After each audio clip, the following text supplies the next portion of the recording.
right, so I'm Christine from Valid. Just really quickly, Valid, we're a statewide advocacy service. There's a lot of advocacy services out there and we all do different things. If you're not sure what advocacy services are available, tip sheet 6 on our website does have a list of all the advocacy services across the state. And you can download all of the tip sheets off our website under resources, including this one. Do excuse the fact that my printer decided to be very naughty and skip pages for some reason, and it should have printed it as one page. So 4 pages on one big page, but it's decided to double up, so I am very sorry about that, but I didn't want to waste them. My printing budget cannot be wasted. So I'll just start going through these tips. Now, how many of you actually have a family member or are a participant in the NDIS, or are most of you, yeah? Yeah? Okay. And some of you are workers, yeah? Okay. All right. So this tip sheet also is on our website if you'd like. And I'll, along with a whole lot of others, and I've got a few examples today. So the first thing is we get a lot of people coming to us for advocacy and to many of the other advocacy groups, and what they don't know, had no support to prepare for their plan review, or if they've not actually got onto the NDIS yet, they can't find help. So our tip sheets are there just to help them walk through. We will do what we can within the family team to assist families, and we do provide courses that are free. We're running them in Hoppers, Werribee, Carolyn Springs, and right across the Western region at the moment. So if you'd like a course, we will come and run a course in your venue for 5 or more people. If you've got 5 people, we'll come. We can do one-off information sessions as well, so ones like this one, although our most favourite one for people is preparing for your plan review but getting the best out of your funding. And that's based on, it's more than that, but it's based on our tip sheet, this one, which I'll give out later, on what you can and can't do with your NDIA funds. Our role really as an independent advocacy service is to help people understand what they've got and how they can use it well. One of the biggest problems the NDIS has identified recently is that people are underspending their money. Now, why they find that surprising, excuse me if anyone's from the NDIS, but if they find that surprising, I don't know why, because they are not giving people enough support to understand their plans.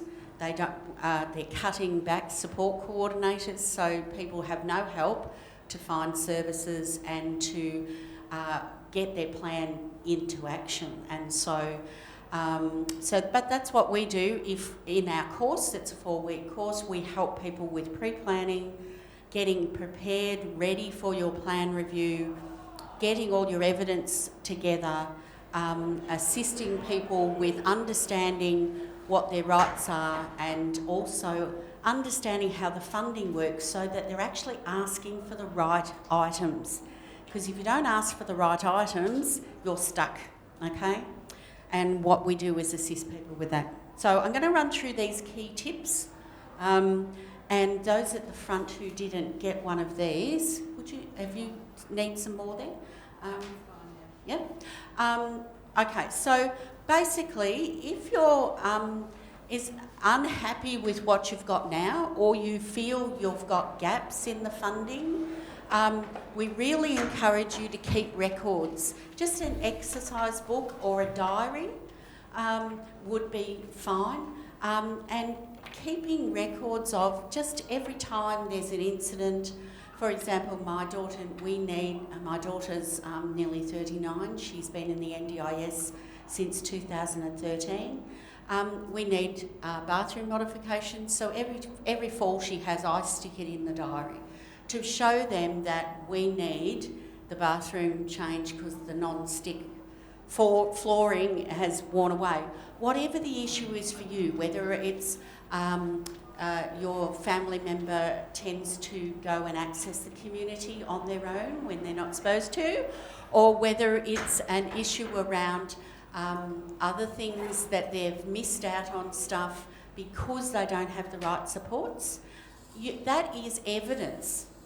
Simple things like that is evidence. And if you keep it in a diary and show every time that you haven't been able to get the things you needed because you didn't have the right funding or because you didn't have a support coordinator to help you, that is evidence, okay? So start keeping records. And even if it's the thing, and also it's the things you've achieved as well.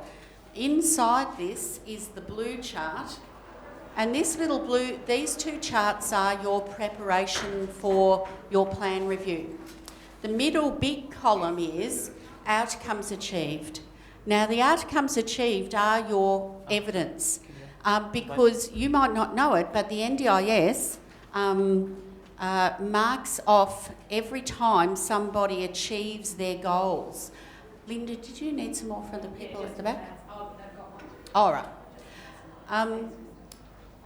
They mark off whether outcomes have been achieved. You don't really realise, but when they're fiddling on their computer, if you haven't achieved the goal, they actually write that down, okay? And so you need to let them know that you have worked towards achieving that goal. So, because the NDIS is become so insurance focused that it wants to know it's getting value for its money. And I get that, but on the other hand, if we have to tick or cross everybody whether they've achieved their goal, I think that's really getting a little bit much, because people's lives are a lot more complicated than that. So don't forget to put the things you've actually achieved. If you are trying to get your family member to go independently to a particular activity and they've done it 1 or 2 times, then great. Is there a slide changer? Yep. Yep, okay. Then, sorry? No, it's fine. Yep. My hands don't move, but they'll work well done. That it's really good to let them know what you've achieved. Like, my daughter needs to learn not to be dependent on me for everything, because she's nearly 39. She needs to learn to operate without mum. So she's gone away overnight with a worker a few times now, which is really working towards her being more independent and not reliant on me to prompt her. Now, technically, in the old vernacular, that's respite. And yes, they do fund it, but you need to frame it as skills development. So it's overnight skills development, her learning independence and self-care away from the familiar settings. So come speak to us if you want more of that wording. And also keep records of deterioration. In other words, if things have got worse, and then that would go in that second one. This is the things that haven't worked well, and in the middle part, it's your evidence. What has been happening? What have they missed out on? What haven't you got in place? You may not have been able to find a therapist to do what you've needed because you ran out of, you didn't have enough funds in your therapy budget. You always need to write it down and justify it, okay?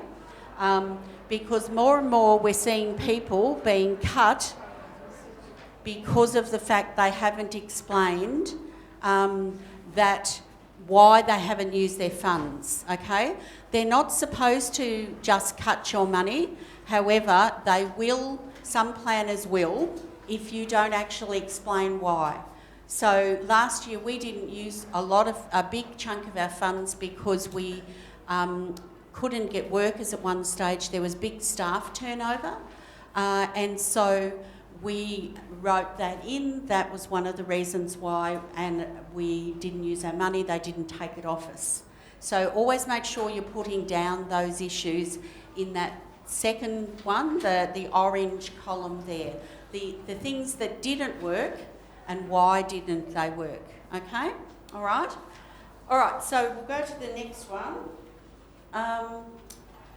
If you're having difficulties and you want some changes with your plan, we do recommend you start earlier. You ring up if your planner, whether that's a local area coordinator or an NDIA planner, whichever one it is, about 8 weeks before.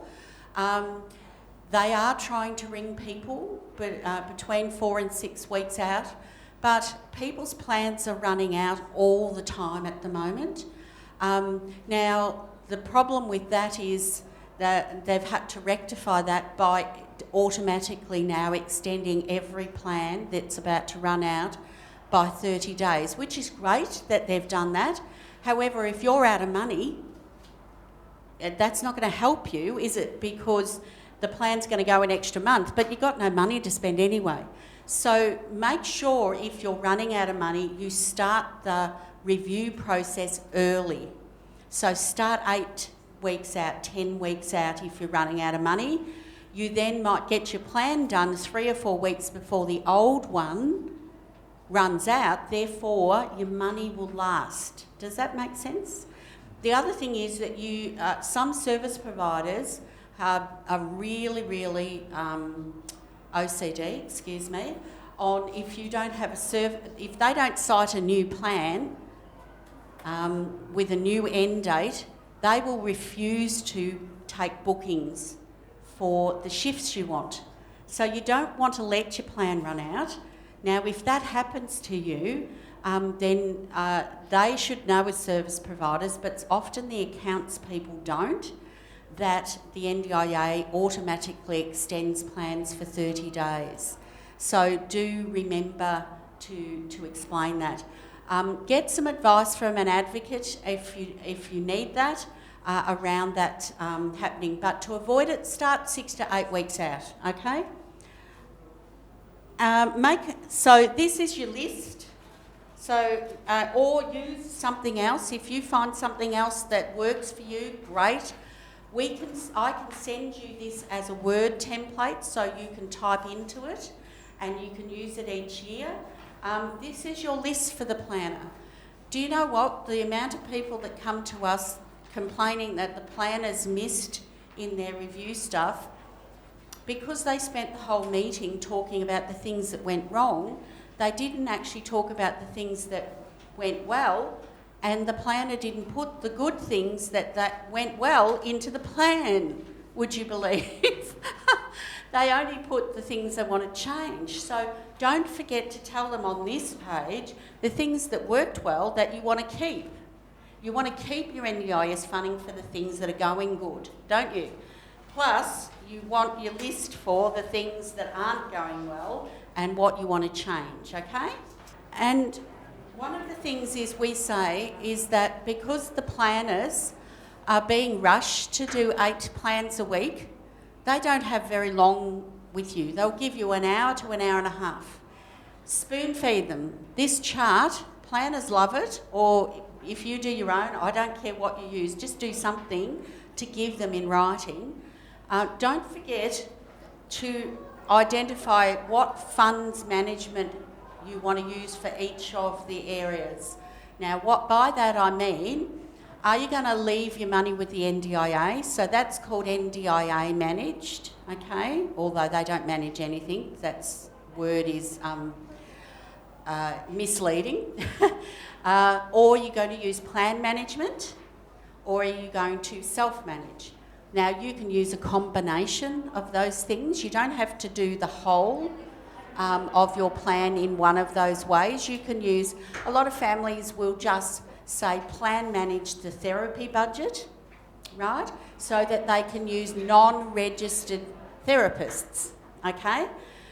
Because if you leave your money with the NDIS, you can only use agencies that are registered with the NDIS. Now, a lot of services have got out of, especially therapists and psychologists, have got out of being registered because it's just too much auditing through the new quality framework. It costs too much.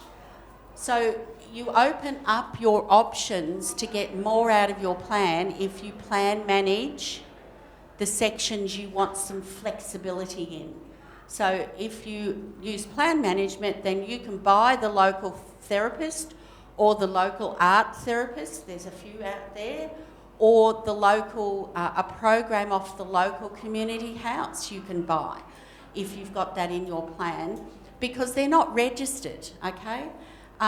If you've got home maintenance and you need, in your plan, and you need your lawns mowing, you can use Jim's Mowing. They're not going to be a registered provider, but if you plan manage that money, you can then get their invoice, submit it to the plan manager, who then pays Jim's Mowing for you, okay? So it's a really good way of getting more out of your plan, but don't forget, for every item here, you write in what type of funds management you want to use, because they often get this stuff wrong, okay? Because they're in such a hurry, they forget what you've asked them for. My planner did that in January this year, and Christine didn't follow, i.e. me, didn't follow my own advice. I hadn't done the chart because we'd been too busy. And he messed up a couple of things because I didn't have a good list to give him, but he was a great planner. He quickly got it fixed for me. So one of the other things is always make sure you ask the planner to get you a copy of your plan as quick as possible.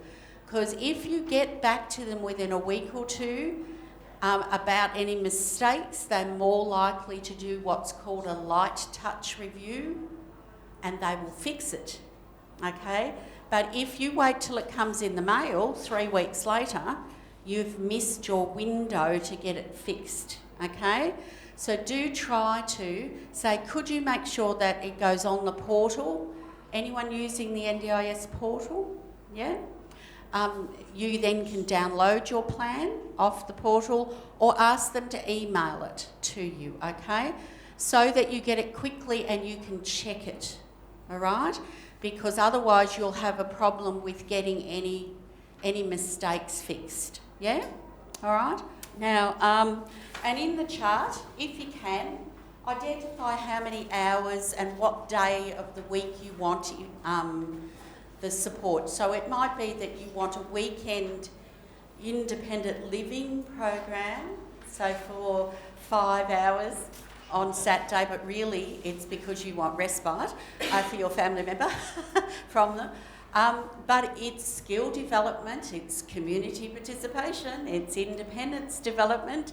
You've got to use those words. If you ask for respite, many planners will say we don't fund it, and they won't come to the party and tell you, well, if you frame it as independent skill development, then we will fund it. So do remember to, don't use the R word, the respite. It's accessing the community. It's independent living skills. Leah goes out to go to the movies and she loves that. It's her choice what she does when she goes out, but she actually is getting respite from us because we've got a very busy household on the weekends, but that's fine because it's for her. Or try to always bring things back to skills, independence, community participation, because those are the things they love to fund, okay? And if you put something as a Sunday activity, that's the highest amount of money per hour. That will mean that you have... No, sorry. Yeah. Flexibility. I know I talk fast, I'm sorry. That's all right. I came out of the womb screaming and talking, I think. I even talk in my sleep. So if you ask for Sundays for your one-to-one activity, that will cover an evenings. If you don't tell the planner what day of the week you want the support, they will just do it at a weekday rate and you don't have any flexibility then to buy it on a weekend, and your money won't go very far, all right? So say the activity's on the weekend, then you can choose then when you want to use the money for the activity that you've got to do it for. Evidence. I've talked about keeping a record of the difficulties and incidents, good outcomes, but also letters are good.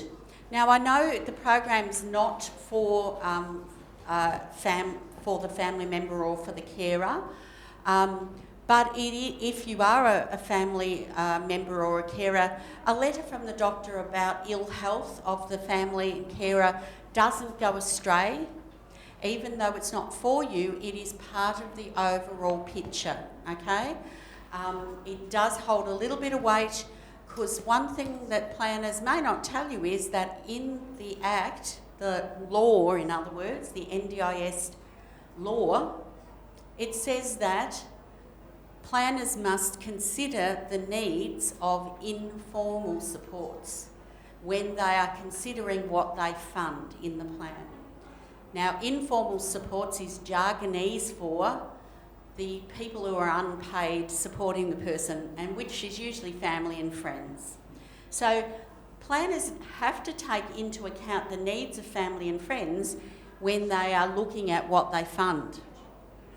But often people aren't told that. So that, yes, it's not the primary focus, but they should take it into account, okay?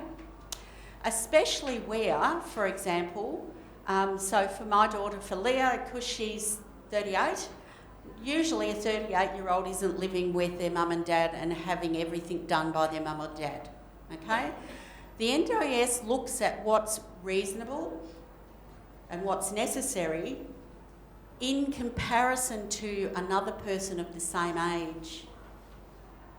Okay, so when you're trying to do your evidence, look at explaining, well, someone else, another 14-year-old, if you might have a 14-year-old, would be riding their bike around to their friends, would be maybe, using a messaging service, communicating with their friends independently, getting themselves to soccer practice if it's close, being forced to do their homework, of course, but even though they don't want to do it, but can do their homework if independently usually, or maybe need a little bit of help. So when you're trying to do evidence for why you need something, think about what another person of the same age would be able to do who doesn't have a disability. And that is your evidence for why the impact of the disability on the person. Does that make sense for people? Yeah? Because if you're having a 14-year-old with a moderate to significant disability, would be being transported everywhere by their family, they would be needing special assistance with lots of things, prompting for self-care, prompting around organising themselves, all of those things and a whole lot more, which usually that wouldn't have to be done.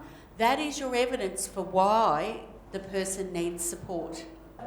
All right, and one of the things, like sometimes people with your evidence, you might be needing psychologist support, or you might be needing new devices. Say you can use any unused therapy funds, which is your capacity building, improved daily living, to get an assessment to take to the meeting. The NDIS, the planners are far more likely to put the money into your plan if you've got a quote or a letter from the therapist sitting there and you give them on the day. They will put it straight in your plan. If you have to wait and get that, you're going to have to wait for a whole nother year. So is everybody using their Medicare allied health plans? Do you not? Some people looking at me as though, what the heck is that? GP allied health plans. If you go to your GP, they can do an allied health plan under Medicare that pays for 5 therapy visits. You can use those 5 therapy visits to choose whichever therapist you need and a quick assessment quote and a letter off, and you can get it paid that way via Medicare. So ready for your review, so you've got it there ready to get the bigger chunk of money from the NDIS in your plan for the therapy. The same with psychologists. The GP can do a mental health plan for 10 psychologist visits, and they can do a quick assessment and a quick report with what's recommended for you or your family member for the planner to put into the next plan. It's a good way of being able to be in the best position to get the money you need in your next plan review. Does that make sense? So talk to your GP about those plans, the Medicare plans. But there are sheets available. If you want the fact sheet on those, I can send it to you. Research, it's things like, one of the things we're getting people coming to us at the moment is complaints about services who have upped their fees or changed their fees, and people just thought that they only needed the same amount of money as they always have had in their plan to buy that same support. So we had one mum who had done our course, and so she sent us the service agreement from this agency who had decided to charge 50% of the hours of the program in non-face-to-face price. So there was the price of the program, and then there was 50% more for non-face-to-face. In other words, their preparation. Now, there was 5 people in the group. Were they going to get 250% money for preparation and planning? That's not... we have reported them to the NDIA, and they've been pulled into line, by the way, because they shouldn't have been doing it. So don't take it for granted that a service you've been using for a while will charge you the same, okay? There's also a new payment that's come in called the Temporary Transition Payment, the TTP, which ups the fee per hour for a one-on-one by $5 an hour for a weekday. Now, that is 10% of your budget in that. Now, the thing is, you need to make sure you go and get quotes just to make sure that you're giving an accurate estimate to the planner of how much you need for a program, because services are finding ways to charge things. They find things in the price guide to charge, and you don't realise they're going to charge you that. So a quote covers your backside, so you know all the different fees and charges they're going to charge you, okay? And therefore the planner can put that money into your plan. Does that, make sense? Yep. All right, so it's really important because we're getting lots of complaints about that at Valid at the moment.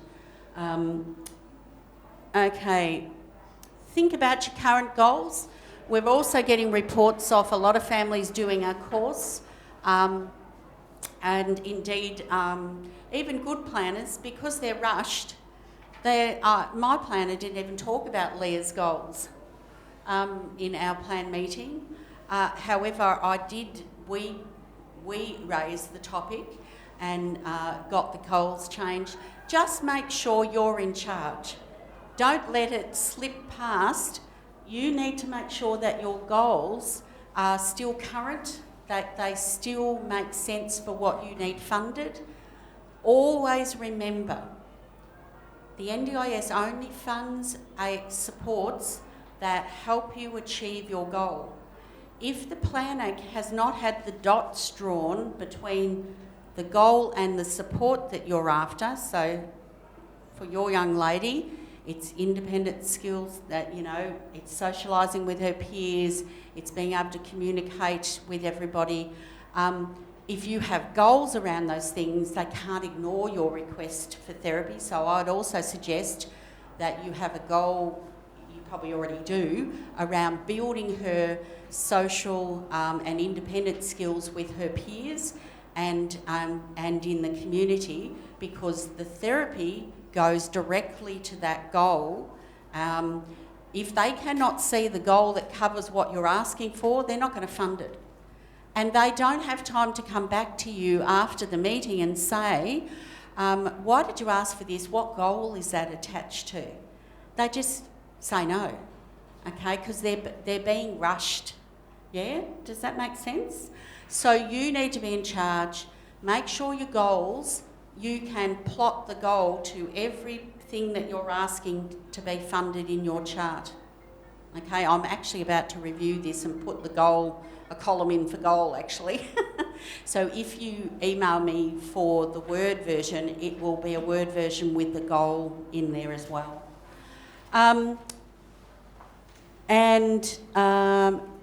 Also, yeah, so anything you need funded, make sure there's a goal that covers it. The participant statement is in your plan. The new plans, it'll say My Profile, but make sure that you go through your current plan and update the participant statement, the profile, to make sure that it's up to date, but also add in things like for your daughter, I'd be adding into that participant statement something like that she has, we'll just pretend hypothetically, I'll just pretend that she's not got many friends at school, she's struggling with communicating with her peers, and that is also, and struggling in the community to communicate her needs to people. But don't talk about school. Okay. Yes, I know. But don't talk about school, because they won't fund anything for school. It's community and independent skills, okay? Or they do fund one thing at school, but I won't go into that now. So make sure anything you need funded, especially anything new you want funded, is in the participant statement.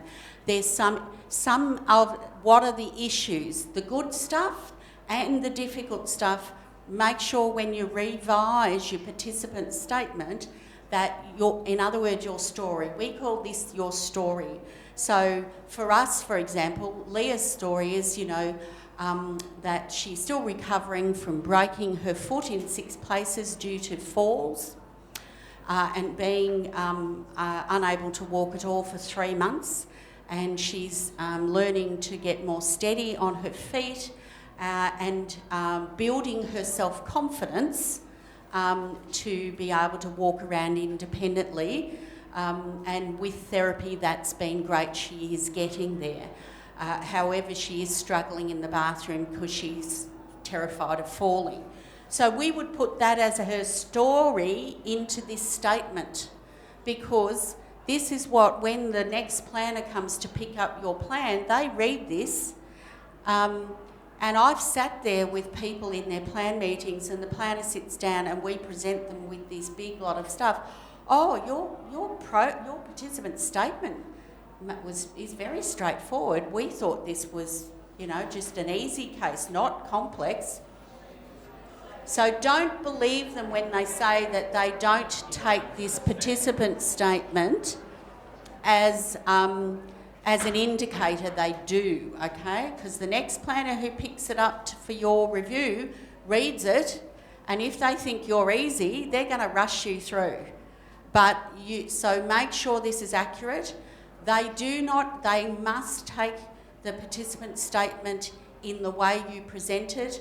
They do not have the right to change it or alter your words if you ask them not to. That is the law. That is what the NDIS Act says. That the NDIS Act says that they must take your participant statement in the format that you present it, and it is not their role to change it because they disagree with you. Okay? All right, they can change what they fund and the strategies. That's their part, but your statement is your statement.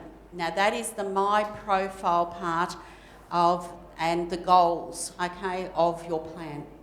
I better quickly finish.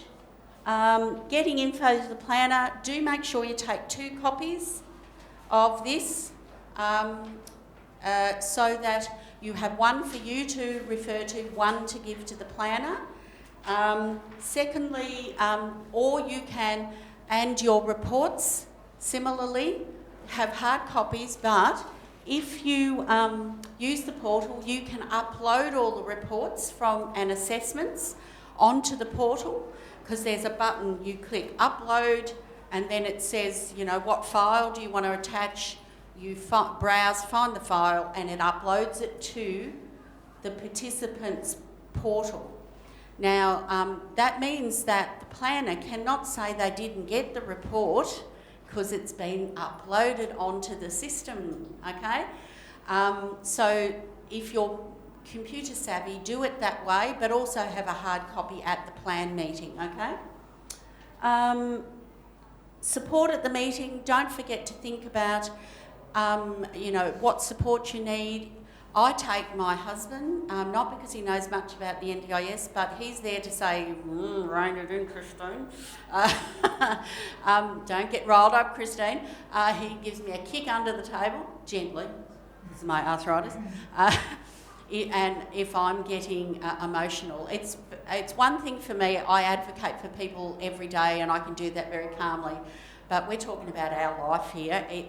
You cannot be, you know, subjective and at arm's length when it's about your son or daughter or your brother, sister, your family member, or you, if you're the participant. You can't be, you know, you are, by the nature of it, very subjective. And that's okay, all right? If you've got a really difficult situation and your plan has not worked and you really need big changes, I really suggest you hang in there and try and get an advocate. Most advocacy services have waiting lists because we're all swamped with the NDIS complaints. However, my family's team, Marie, who's out on the stand, and myself and Donna, where we can, if it's a short-term thing and we're in the area and you can make your plan meeting at a time that works for us, we will come with you if you need that, okay? And we'll help you get prepared if we've got time in between running training and info sessions.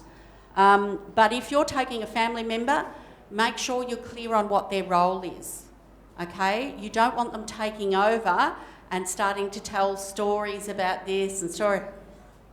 Okay, because you get such short time. Now, if you're not confident to talk to the family member about keeping quiet and just taking notes for you or whatever role you want them to take, then don't take them. If you don't have the confidence to tell them what you want from them, then it could be disastrous, okay? Yep, does that make sense? Okay, so, all right, and you've got, I'll also hand round this other sheet because this is one of the best sheets we find for people on helping them to understand how to get your plan set up so you get the best out of your funding. What can and can't you do?